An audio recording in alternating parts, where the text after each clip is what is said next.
다 함께 사도신경으로 신앙 고백하겠습니다.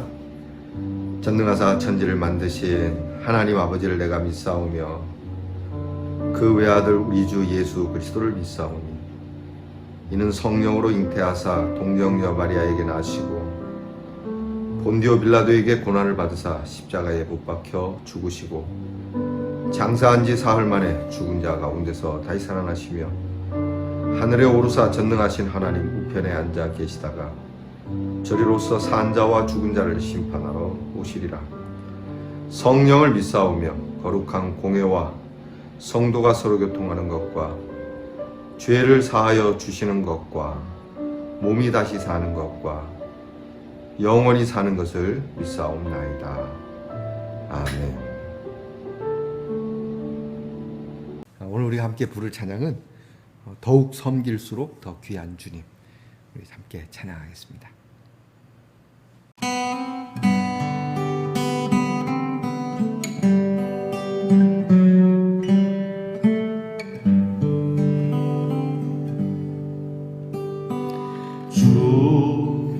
내 마음에 모신 후에 날 주장하시네.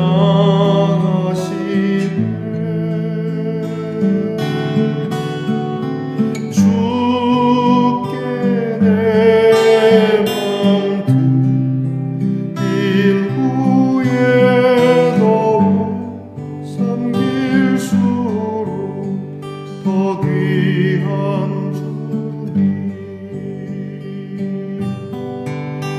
더욱 섬길수록 더 귀한 주님, 더 사랑할수록 주 날 사랑해. 매일 내 맘속에 기쁨 넘치네. 더욱 섬길수록 더 귀한 주님, 주 내 맘에 오신 날 주장하시네. 주께 내 맘 드린 후에 더욱 섬길수록 더 귀한 주님,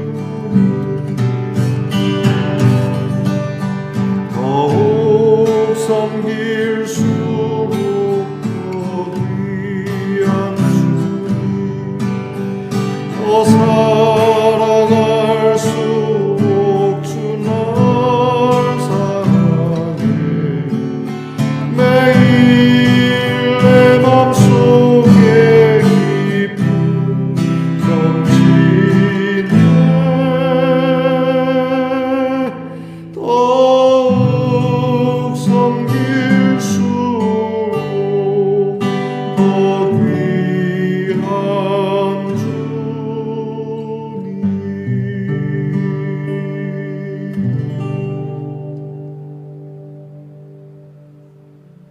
우리 모두 다 함께 기도드리겠습니다. 참 좋으신 아버지 하나님, 감사합니다. 은혜 가운데 잘 자고 일어났습니다. 우리의 잠자리를 무더위 속에서도 지켜주시고 어찌하든지 이 아침은 새로운 생명을 받아 하루를 시작합니다. 하루를 시작함에 앞서 먼저 주님 앞에 엎드려 말씀으로 시작합니다. 이 하루를 주신 하나님께 감사함으로 경배하며 시작합니다. 우리의 시작이 하나님께 있으니 우리의 끝도 하나님께 있게 될 줄 믿습니다. 시작과 끝이 주님께 있으니 그 여정도 주님께서 우리를 붙잡으시고 인도해 주셔서 우리의 삶의 여정이 참 은혜롭고 복되며 후회스럽지 않도록 주여 저희를 인도해 주시옵소서. 늘 교만하고 오만하고 욕심 많은 저희들인지라 늘 좌충우돌합니다. 길이 아닌 곳을 다니기도 하고 도가 아닌 것을 행하기도 하고 그렇게 스스로 좋아하기도 하고 후회하기도 하고 하나님 앞에 설 때마다 늘 송구한 저희들의 모습이지만 너무 감사한 것은 우리 주 예수 그리스도의 보혈의 피가 오늘도 우리를 정결케 하며 깨끗하게 하시고 의롭다 하시니 항상 우리 주 예수 그리스도의 그 십자가를 붙들고 주의 이름으로 승리하는 저희들 되게 하옵소서. 나 같은 죄인 살려주신 하나님 감사합니다. 하나님과 원수되었을 때에 우리를 사랑하시고 여전히 죄인인 우리들을 사랑하시고 하나님의 자녀로 삼아주신 이 은혜를 잊지 않고 할 수만 있으면 이 은혜를 전하며 이 은혜에 따라 살기를 간구하는 우리 말씀의 동산의 성도들이 되게 해 주옵소서.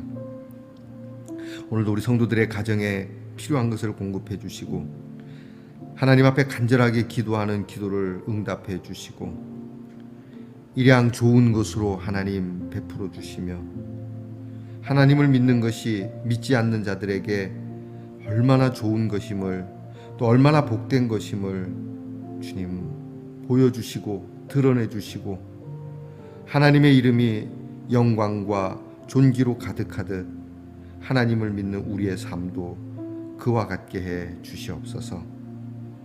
하나님 사랑하는 성도들 가운데 아픈 우리의 성도들을 기억하시고 오늘도 그 아픈 상처 저 깊은 속에 있는 것까지 어루만져 주셔서 온전케 하시고 깨끗하게 하시고 마음의 평강 심령의 평강을 주시며 우리의 자녀들에게 복을 주셔서 공부하는 자녀는 지혜와 총명으로 군무에 수고하는 우리의 자녀들은 늘 건강과 안전으로 직장에 수고하는 자들은 늘 인정받음으로 멀리 해와 객지에 있는 우리의 자녀들은 늘 하나님의 위로와 돌보심으로 이 하루도 승리케 하옵소서.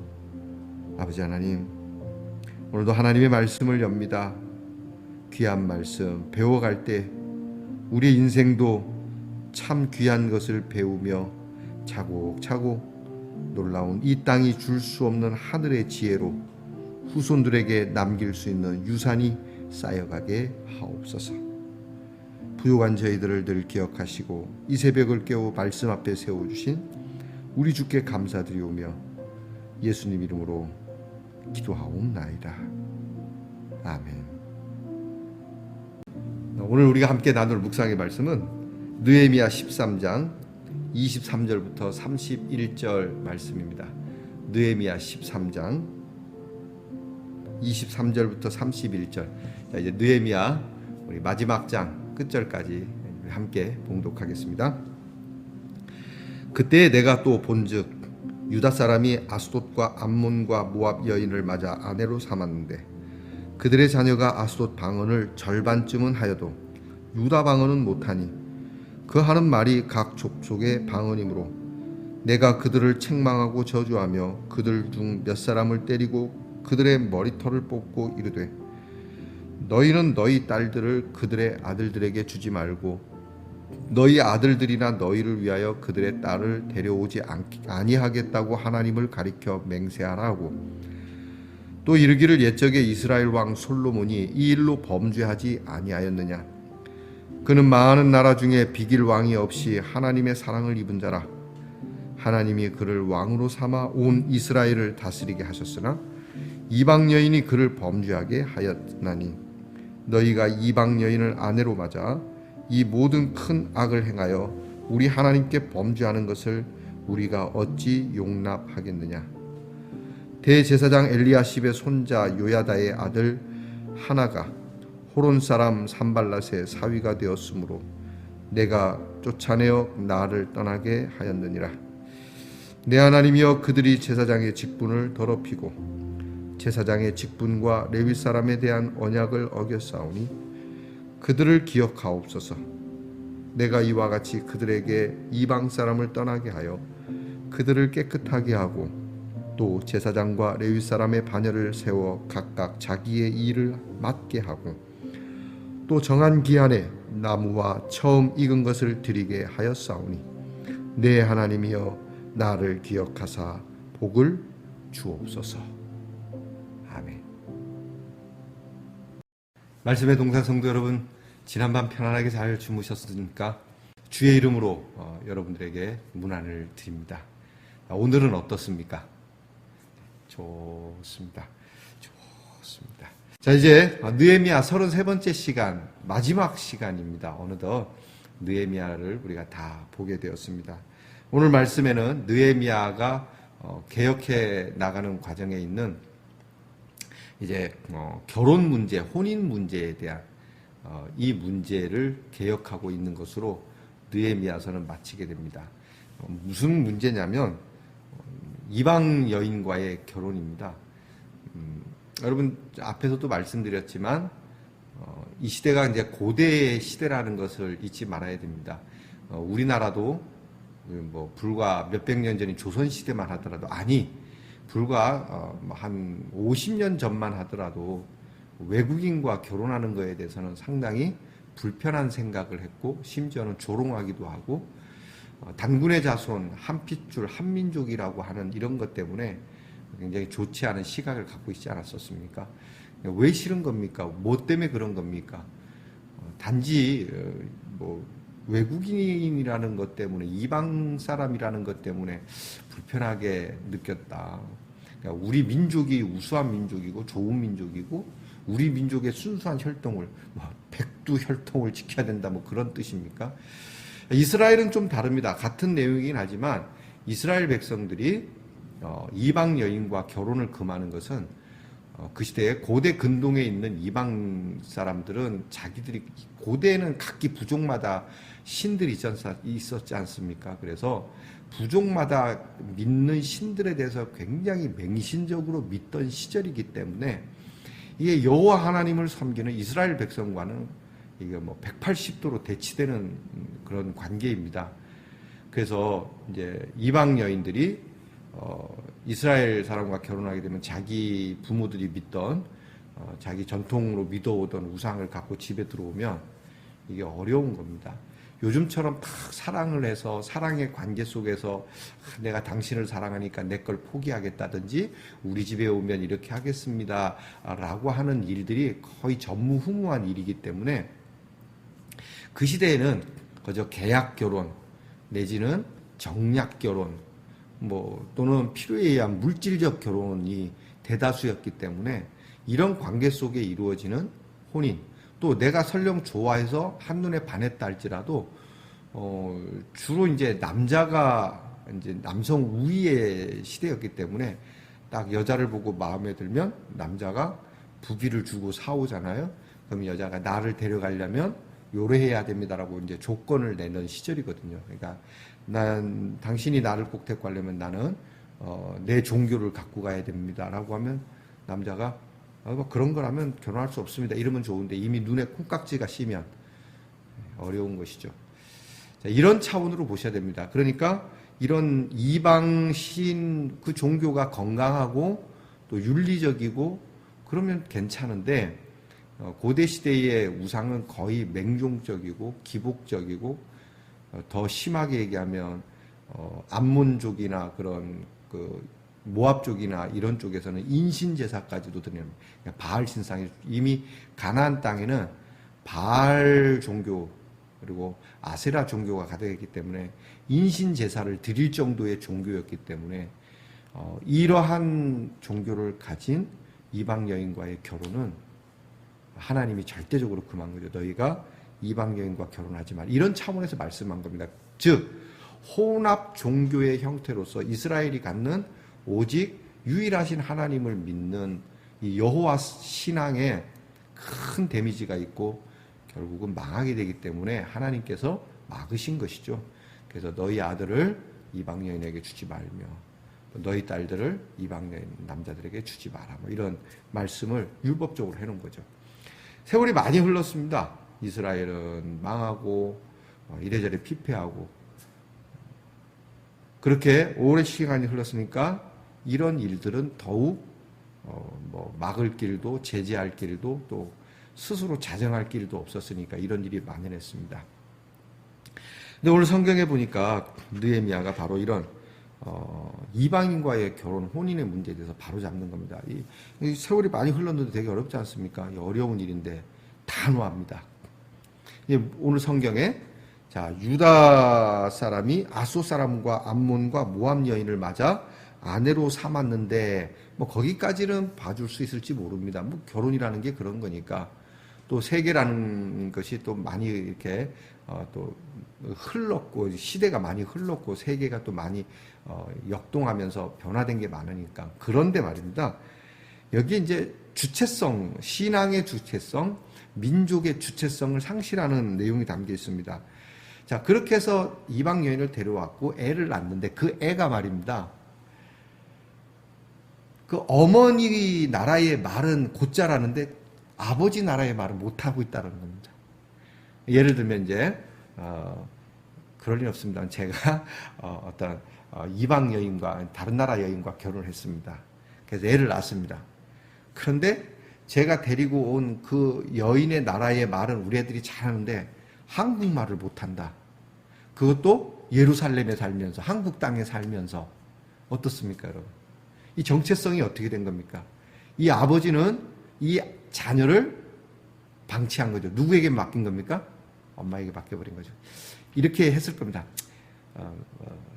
자식은 당신이 알아서 하셔. 주로 이렇게 이방 여인과 결혼한 사람들은 유력한 사람들이었을 겁니다. 뭐 요즘처럼 결혼하기 어려운 사람들이 이제 다문화 가정을 이루는 일이 주류인데 그때는 그렇지 않습니다. 그때 다문화 가정은 돈 많은 사람들이 할 수 있는 거거든요.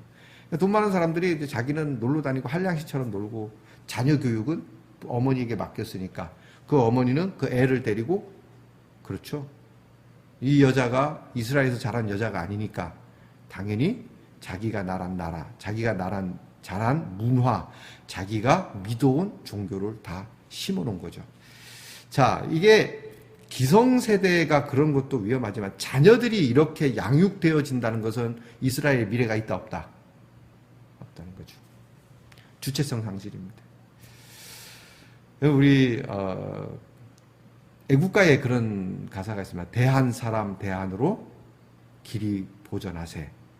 자, 우리가 이제 뭐 꼭 사람 혈통을 고집할 시대는 아닙니다. 그러나 대한이라고 하는 이 정신은 우리가 가져야 될 정신이지 않습니까?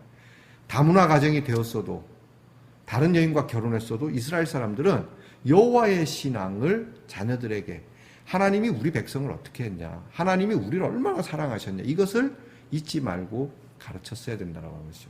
자, 이런 점에서 결혼 문제를 삼은 것이지, 결혼을 문제 삼은 것이지 단지 이방 여인과 결혼했다고 해서 모세도요 구스 여인과 결혼했다는 얘기 성경에 나옵니다.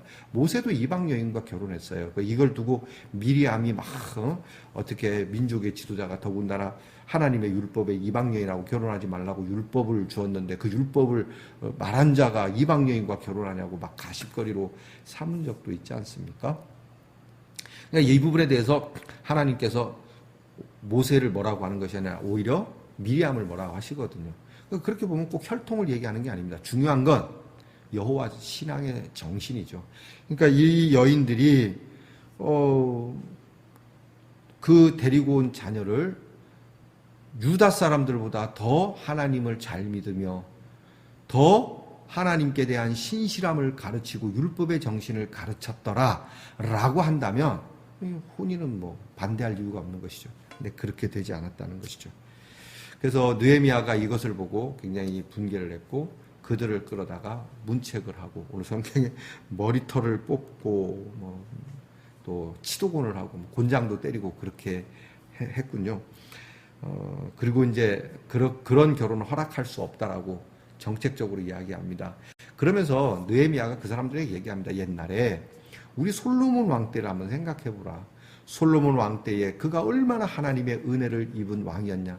세상에 이런 왕이 없다 할 정도로 세상의 왕은 솔로몬밖에 없다 할 정도로 그를 존귀하게 하시고 영광을 부어주셨는데 그가 한 일이 뭐냐? 많은 이방 여인들과 결혼하게 되고 그 이방 여인들은 결국 솔로몬을 망가뜨리게 되고 솔로몬을 범죄하게 만들었다고 이제 느헤미야는 그들에게 말합니다. 그래서 너희가 이방 여자를 맞은 거는 뭐라고 하는 것이 아니라 이방 여자를 맞음으로 큰 악을 행하여 우리 하나님께 범죄하는 것을 내가 용납할 수 없다. 이겁니다. 그러니까 다문화 가정 이루는 거, 이방 여인과 결혼하는 것, 또 요즘으로 말하면 예수 안 믿는 사람들과 교회 안 다니는 사람과 결혼하는 문제에 대해서 그냥 단지 교회 안 다니니까 안 돼, 하나님 안 믿으니까 안 돼, 이것이 문제가 아니라 이것으로 인해서 하나님 앞에 범죄하는 것 때문에 지금 느헤미야는 용납할 수 없다라고 말하는 겁니다. 그러면서 느헤미야는 이 일을 앞장선 엘리야십의 손자 이야기를 이제 나타내고 있습니다.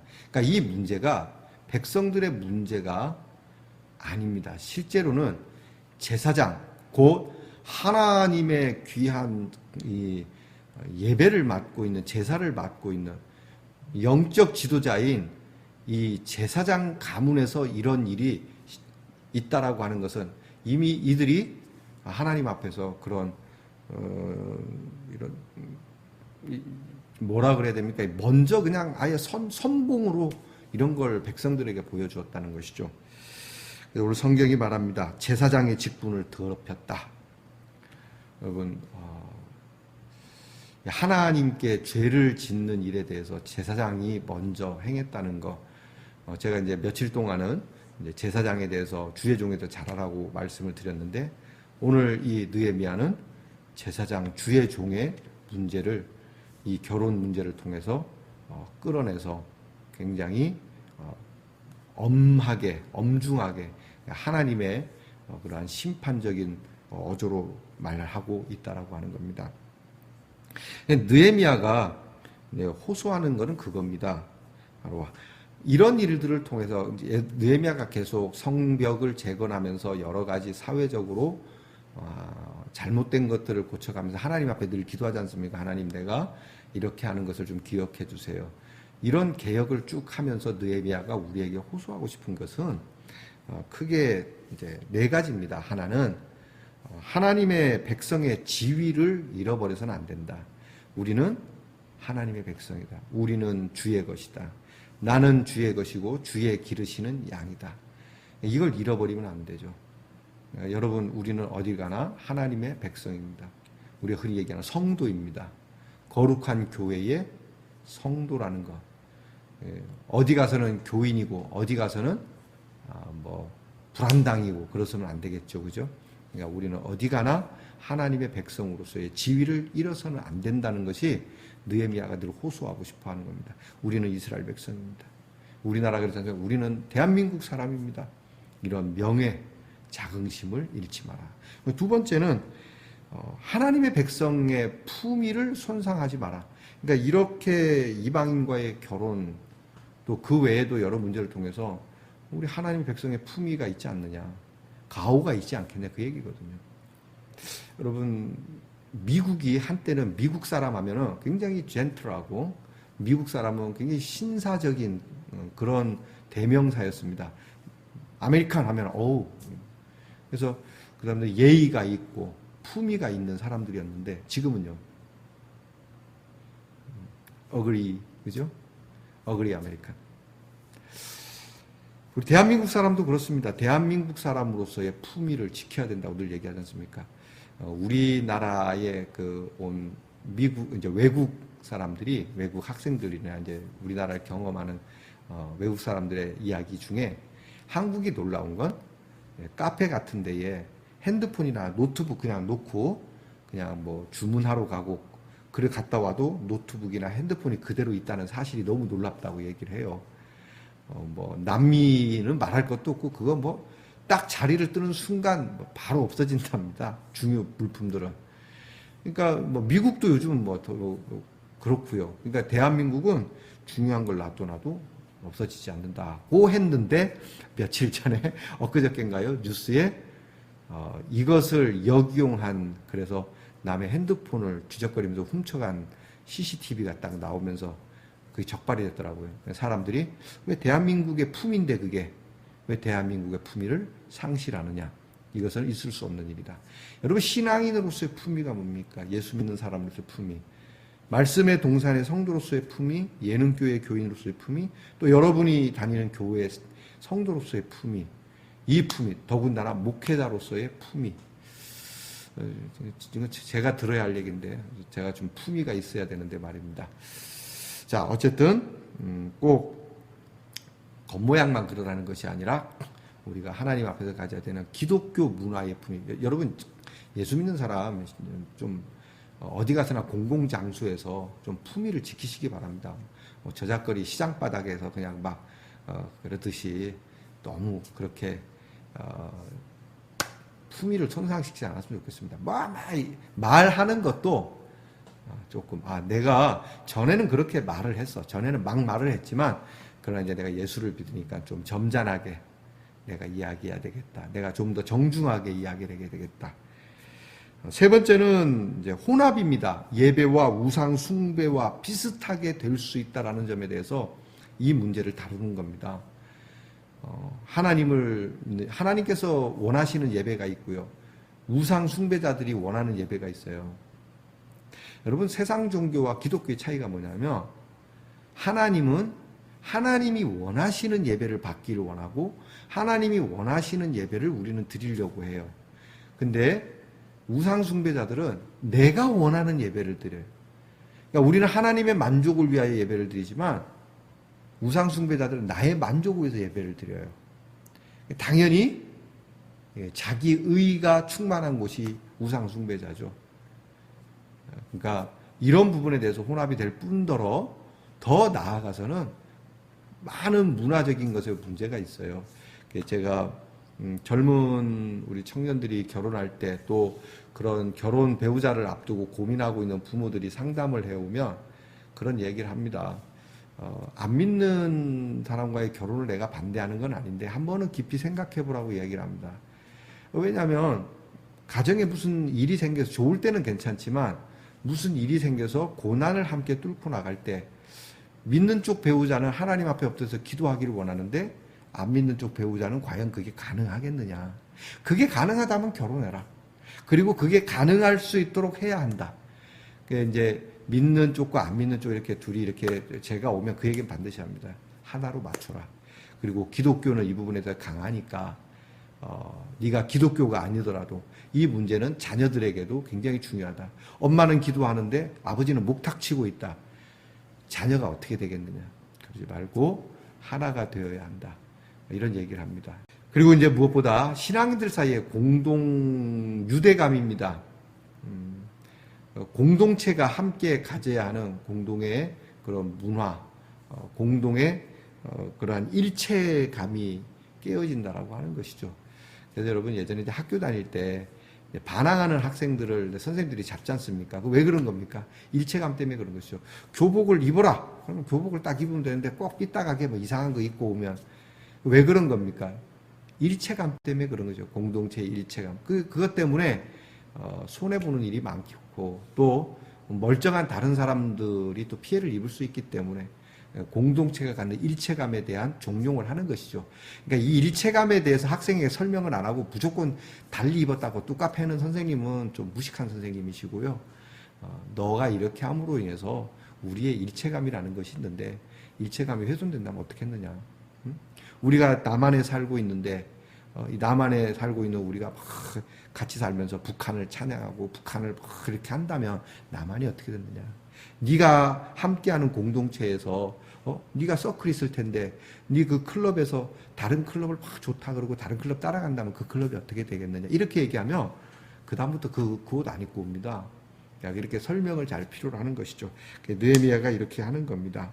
자, 이제 정리하겠습니다. 오늘 마지막 날이라 제가 조금 길게 했는데, 자, 느헤미야는 이렇게 여러모로 하나님 앞에서 이스라엘이 다시 한번 하나님이 주신 좋은 기회에 스룹바벨과 에스라를 거쳐서 정말 이것이 성벽과 성전이 재건되기 위해서 애쓴 일을 이렇게 느헤미야 때 이제 완료해 가면서 이스라엘 백성들이 하나님의 백성답게 그리고 하나님의 백성으로서의 그러한 품위와 지위와 일체감 이런 것들이 하나가 되고 잘 회복되기를 간절히 바랬던 것이죠. 왜 그런 겁니까? 바른 예배, 곧 하나님과의 관계 회복을 위해서 그렇게 했다라고 하는 거 잊지 말아야 됩니다. 그러면서 이제 느헤미야는 30절이죠. 30절 29절부터인데요. 29절부터 쭉 얘기하면서 나를 기억해 주세요. 29절 마지막에 나오죠. 하나님 그들을 기억하시고 또 나를 기억해 주세요. 자기가 한 이 개혁의 일에 대해서 하나님 앞에 기도함으로 이 성경은 마치게 됩니다. 그래서 느헤미야의 주제는 기억하옵소서입니다. 하나님 기억해 주세요. 전에도 말씀드린 것처럼 우리는 하나님 좀 기억해 주지 마세요 하는 것이 너무 많죠. 그죠? 그래도 그 중에는 좀 기억할 만한 일이 있을 겁니다. 공치사하자는 게 아닙니다. 하나님께서 다 아시고 계시니까요. 그러나 하나님 제가 부족하지만 그래도 요거 하나는 기억해 주세요. 저는 늘 이렇게 얘기합니다. 하나님 이 말씀의 동산 하나만큼은 좀 기억해 주세요. 제가 무슨 신학자도 아니고 성경 연구가도 아니지만 그저 목회자로서 이 하나님의 말씀을 창세기부터 계시록까지 다 한번 보기를 원합니다. 내 목회하는 동안 코로나가 터지면서 함께 못했지만 또 이렇게 오히려 코로나가 터지면서 유튜브를 통해서 더 많은 분들이 함께 이것을 보게 된 것을 기쁘게 생각하고 하나님 제가 절대 이거 놓치지 않겠습니다. 주변의 목사님들이 백 목사님 이제 그만이야. 너무 피곤하지 않냐. 놀러도 못 가고 쉬지도 못하고 그게 뭐야. 그런데 전에는 제가 그래도 이제 뭐 일주일 내내 했는데 요즘은 조금 꾀가 생겨서 월요일은 좀 쉬고 하지 않습니까? 사실 이거 촬영하는 것 때문에 어디 멀리는 못 갑니다. 그러나 이것이라도 해야 되지 않겠나. 그리고 느헤미야의 마음으로 하나님 이거 좀 기억해 주세요. 내가 뭘 지적하려는 것이 아니라 나와 함께하는 교인들이 말씀으로 힘을 얻도록 이 말씀을 내가 끊이지 않고 할 수 있도록 기억해 주시고 할 수만 있으시면 계시록까지 이 말씀을 다 한 번이라도 이렇게 나누고 제가 목회를 내려놓을 수 있도록 하나님 인도해 주세요. 그렇게 기도하게 됩니다. 네, 여러분 이제 느헤미야를 마치면서 여러분의 마음은 어떻습니까? 우리가 많은 능력과 업적이 있다고 하더라도 결국은 하나님께 맡기는 느헤미야의 마지막 기도 하나님께 맡깁니다. 그 얘기예요. 기억해달 얘기는 내가 이렇게 했으니까 뭐 백성들이 알아주시오, 국민들이 알아주시오, 교인들이 알아주시오, 목사님이 알아주시오 이게 아니라 하나님 기억해 주세요라고 하는 것을 하나님께 맡긴다는 뜻이에요. 예수님이 말씀하신 것처럼 하나님께 맡깁니다. 나는 내 할 일을 했고 여기까지 했습니다.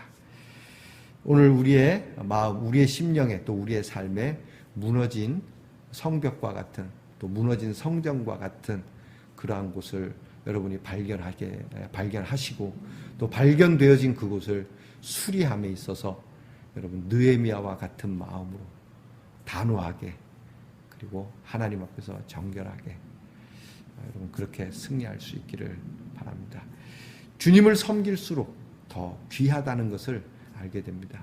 참 어려운 일이지만 아닥사스다 왕에게 부탁을 하고 그렇게 해서 그 좋은 자리를 내려놓고 척박한 다 무너지고 피폐한 고국에 돌아와서 이 모든 일을 행하면서 하나님께 맡기며 하나씩 둘씩 참 이 귀한 일을 해간 느헤미야와 함께한 사람들, 이 사람들은 분명 하나님을 섬긴다는 자세로 했고 하나님을 섬기면 섬길수록 이루어지는 일이 더 섬겨지게 되고 또 주님을 섬길수록 하나님을 섬길수록 하나님은 더 내게 가까이 오셔서 오히려 섬김을 받으셔야 할 분이 나를 섬겨주고 계시는 놀라운 그 주님의 놀라운 은혜를 경험하게 된다라고 하는 것이죠.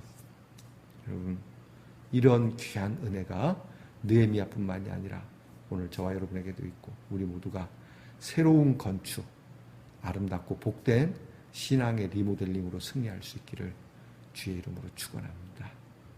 기도하겠습니다. 하나님, 느헤미야의 말씀을 이렇게 다 나누게 되어서 감사합니다. 우리의 삶에도 무너진 성벽과 성전과 같은 회파된 곳이 있는데 이것을 그냥 두고 어쩔 수 없는 것처럼 그래서 그 무너진 자리로 끊임없이 시험거리가 들락거리는 것을 내버려 두는 저희들이 아니라 정말 성령의 귀한 능력을 힘입고 예수의 능력을 믿고 느헤미야처럼 이렇게 개혁하고 또 바르게 세워 하나님 재건해 가는 우리 말씀의 동산의 성도들이 되게 하옵소서. 그리하여 하나님의 백성으로 주의 귀한 자녀로 그 지위와 품위와 그 복을 누리게 하시고 우리 예수 믿는 사람들이 함께 이 귀한 일에 하나가 되어 주의 이름을 드높이며 이러한 일을 행하고도 하나님께 맡기며 하나님께 기억해 주시기를 기도했던 느헤미야의 기도를 우리도 드려볼 수 있는 은혜를 주시옵소서. 예수님 이름으로 기도하옵나이다. 아멘. 하늘에 계신 우리 아버지여, 이름이 거룩히 여김을 받으시오며 나라의 임하옵시며 뜻이 하늘에서 이루어진 것 같이 땅에서도 이루어지이다. 오늘날 우리에게 일용할 양식을 주옵시고 우리가 우리에게 죄 지은 자를 사하여 준 것 같이 우리 죄를 사하여 주옵시고 우리를 시험에 들게 하지 마옵시고 다만 악에서 구하옵소서. 대개 나라와 권세와 영광이 아버지께 영원히 있사옵나이다. 아멘.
Thank you.